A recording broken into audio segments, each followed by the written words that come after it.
I remember back when Sly 4 was coming out. It was my most anticipated game of all time. When that E3 2011 trailer came out of nowhere, I was beyond hyped for it. Both me and my brother couldn't wait for it to come out. We had played all the Sly Cooper games growing up as they were coming out and loved all three of the original trilogy.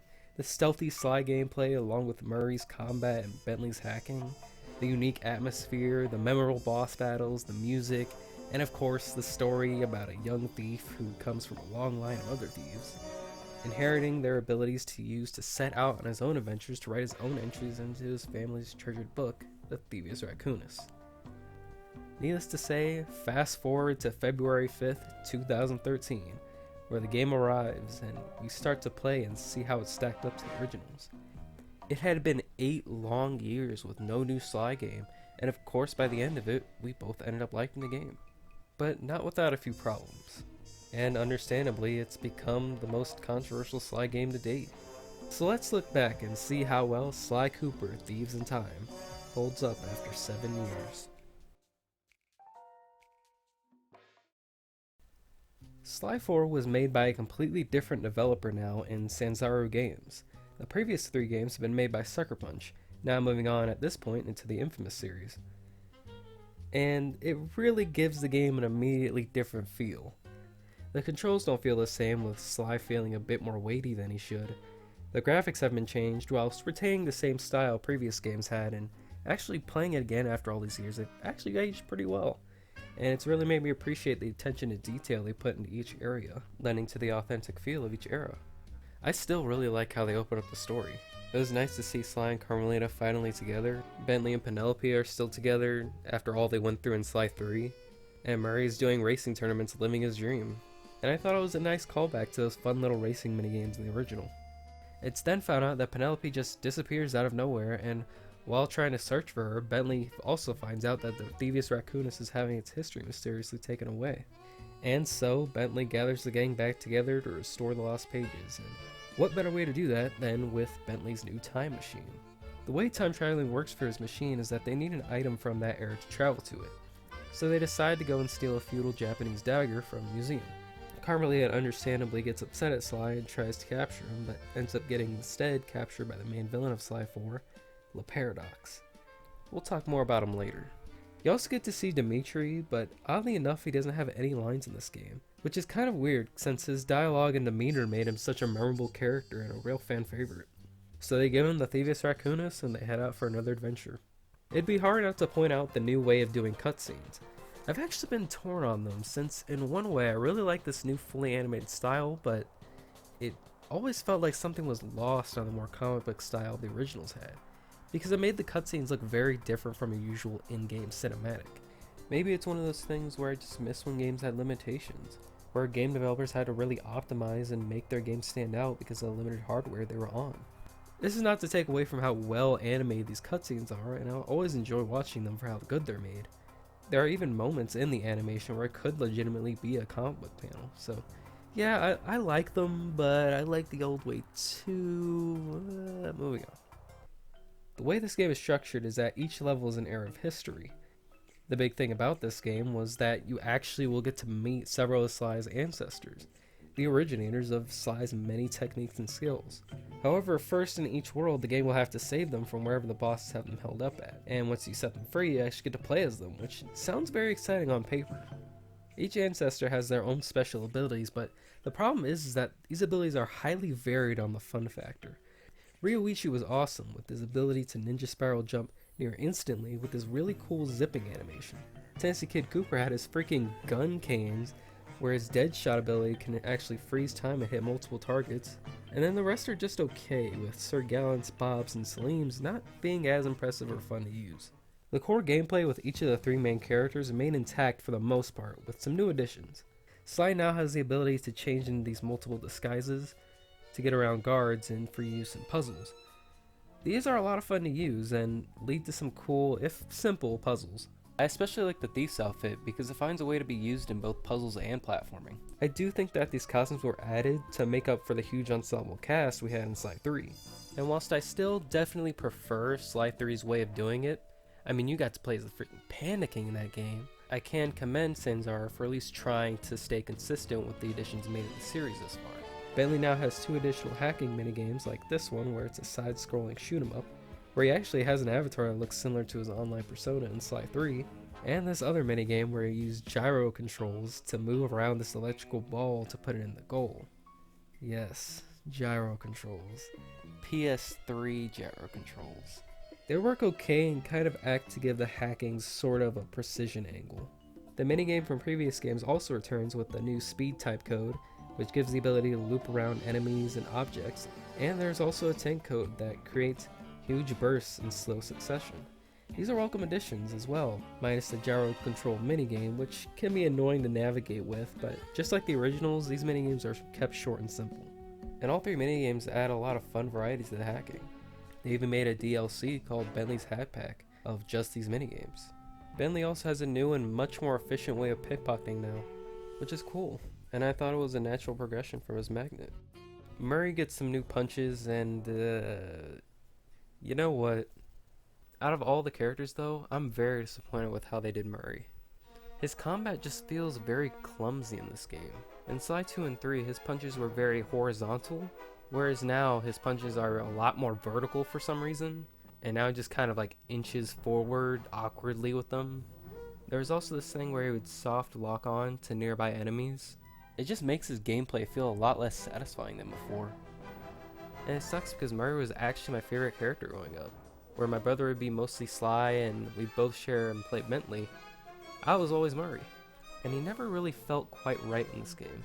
There is this new square triangle combo you can do with some characters, and it somewhat spices up the combat, but it doesn't make Murray any less awkward to play as for me. And Carmelita, when she joins, gets different types of shot pistol ammo. Just like in previous games, you can also buy a bunch of other new abilities through the shop. I always like this in later games because in the original, after you unlock the safe in a level, you get some crazy new ability, whether it be a decoy, a hat bomb thing, or being able to slow down or speed up the game. Like now you can actually buy an ability to pickpocket while moving, which is honestly kind of broken, but there's no grapple cam. Let me tell you, I loved using this thing. Yeah, you used it in missions, but I just liked using it to screw with guards. I would lure guards in and then sneak away like I was Spider-Man, troll Carmelita.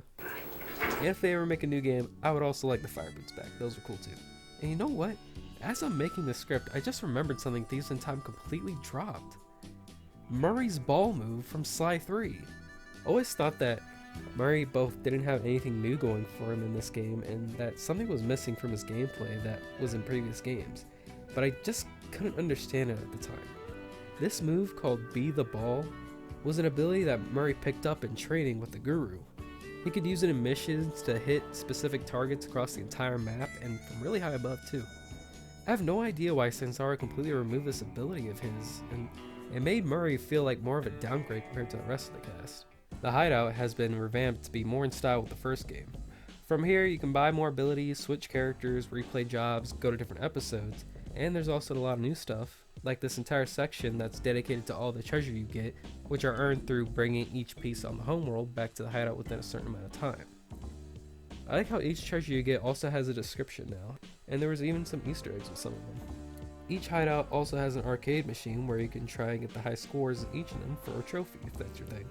They also oddly enough have ping pong available to play against Bentley, and you can even do 2 players. It's honestly kind of random. It just doesn't even compare to the countless hours me and my brother played of the Cops and Robbers 2-player mode in Sly 3. That mode was amazing. All of these additions come at a price, however, and it brings up a huge problem with this game overall. Remember when I said I miss when games had limitations? The load times. In Sly 2 and 3, going from the hideout into the overworld was seamless. And now, instead of heading out in like 3 seconds, you come out in like 45 seconds or more. This makes the game much longer than it needs, and it's even a huge killjoy for a lot of the game's better parts. Speaking of performance, the game often likes to drop in frame rate in the busier areas, especially later episodes like 40 Thieves. It's far from unplayable, but this is just another thing the originals hardly ever had to deal with. You can, however, skip in-game cutscenes now, which is very nice just to get straight to the action, or at least some of them. It's kinda choosy which ones it allows you to skip or not. Wish you could skip these load times. Shifting back to the story, One thing I'm still pretty disappointed by is that there wasn't any parts where Sly just has a talk with his ancestors. I was really excited to see them and to see how they would react to Sly and his abilities. Just imagine Sly just talking to his ancestors, giving him their wisdom, or just having a heart-to-heart really. Any sort of cool interaction like that would have been awesome. These are the people that Sly built himself on, his family, his inspiration, teachers. I just really felt like this was a missed opportunity, and even when I played it back then, I was left wanting more. A huge issue with this game stems from the shift in tone. The originals had this serious noir feel to them. Yes, there were some crazy moments, but it all retained to the same atmosphere, and these crazy moments never took away from the more serious ones, and weren't as frequent, which is why they were so memorable. Sly 4, on the other hand, kind of reverses the two. It puts the goofy parts first and then the serious ones. The strongest example of this would be in the writing. It obviously had a change and shift going from the original team, and it's something I'm sure everyone who played the game originally quickly picked up on, the more jokey and childish nature of the writing this time around. I was trying to make sense of it. Maybe the writers wanted them to be a bit more silly to show that they haven't done a heist in a long time, that they're just trying to have fun with it to maybe relate to the actual players who grew up with the series and were happy to just play a new game after all this time. Or on the other hand, the writers didn't make the characters consistent with how they were before. Penelope certainly doesn't help the former either. When I saw the Black Knight, I thought, wow, this guy could be really cool, not noticing the giant symbol that completely spoils who the identity is.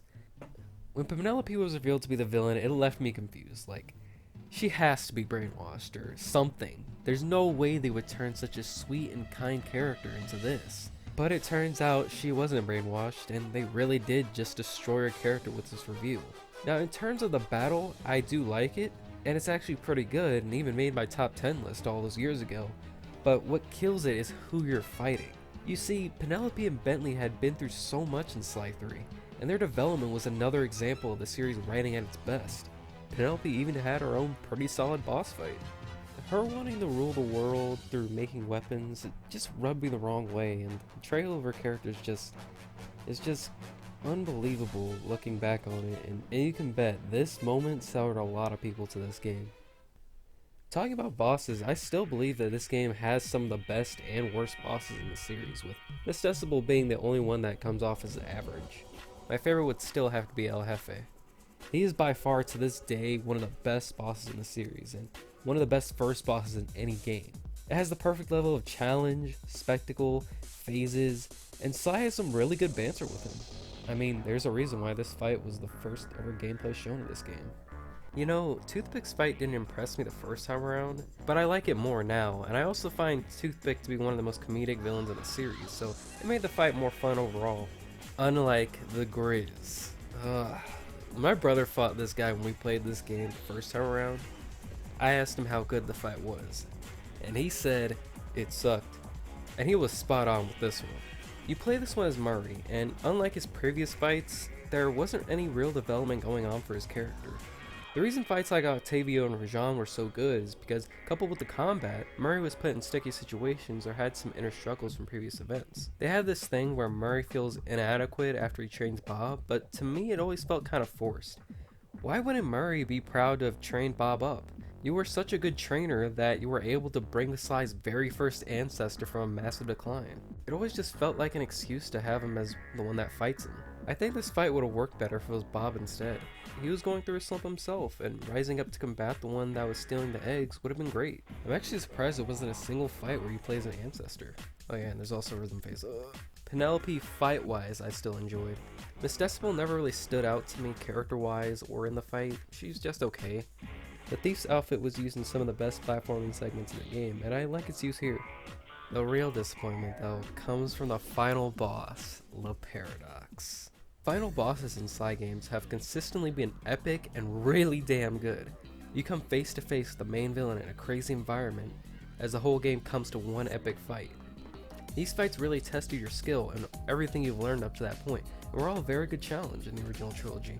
The build-up was there. Throughout the game, Le Paradox had been several light years ahead of the Cooper gang and lowered their morale. Where at the final hour, he has the edge. You find out that Le Paradox is actually the son of a master thief himself, and that Sly's father was the one that got him put in jail by getting to the treasure first. So it was all a revenge plot against the Cooper clan to erase their lineage, which sounds familiar. It had something going for it. It's just unfortunate that the fight itself was a huge disappointment. This boss fails because of one core flaw. Way too many damn quick time events. QTEs do not test how good you've gotten at the game. It's fine for minigames, but for a final boss, it should be considered a sin, especially when most of it is just that. You just spiral jump to where he's waiting and initiate the button sequence. I was hyped for this battle, but right when I saw that button prompt, my heart just sank. A series that had a perfect track record for extremely good final bosses had been tarnished. It's well animated, just like most of this entire game actually, but when they're just attached to these automated prompts, there's just no tension whatsoever, because how well you do is just determined by Simon Says minigame. It also doesn't help that the Paradox as a villain and his motivations aren't exactly original and has been done in better ways in the past. They probably wanted to give the impression that these two are on equal playing fields, but the execution is just very shallow. The fight is also pathetically easy and short as a result. Me and my brother were both heavily disappointed in this boss, and that feeling has not changed one bit since. Thieves in Time came out 7 years ago, and I've grown up a lot since then, and have learned to be more critical, especially of the things that I love. I know that I've been very negative in this video. It actually makes me sound like I don't like this game, and that couldn't be farther from the truth. Out of all the Sly games, this is no contest my least favorite, but it has redeeming qualities that make it hold up for me. This is probably my second favorite Sly game to get 100% in, with the addition of the masks that unlock cool little cosmetic changes, and since it's on last gen systems, it matches the remasters with having trophies to unlock. The soundtrack is nice. Music in Sly games to me since Sly 2 have always been kind of understated to give off that thief vibe, and this game continues that trend. One part of the story I did like and always sticks out to me when I remember this game was Sly and Carmelita's relationship getting a chance to develop further without being against each other for once. It even has a couple cutscenes where it's from her side of the story, and they're some of my favorite scenes in the game, with Carmelita being equally as affected, if not more, by Sly's own ancestors, and she sees that Sly is who he is and they're just two sides of the same coin. Gameplay wise, I still enjoyed it. Yeah, not everything is as fleshed out as we would like, but that's pretty much a lot of this game for you. Additions were made like the new Bentley minigames, and the disguises that I think leave a lot of room for improvement. I still had a lot of fun with this game after all these years. It just needed some much stronger writing and polish to be able to hold together and really shine as that game we all wanted it to be. Seeing how it ends on a pretty dark cliffhanger of Sly being stuck in Egypt and seeing where all the characters are after the final battle, it really is sad that we might not ever see a conclusion to this story. We recently heard about the developers talking in an interview about how there's actually supposed to be a DLC episode for the game that took place there, and it leaves me a little worried because they said it never happened because of how the game sold. Sly Games has expressed interest in a new game, but who knows if Sony will ever give them the okay. It could be an opportunity to right the wrongs of this game and improve on what they've established. And so, we're left with a masterful trilogy and an uneven fourth chapter. I guess we'll have to wait and see if we ever see these characters again.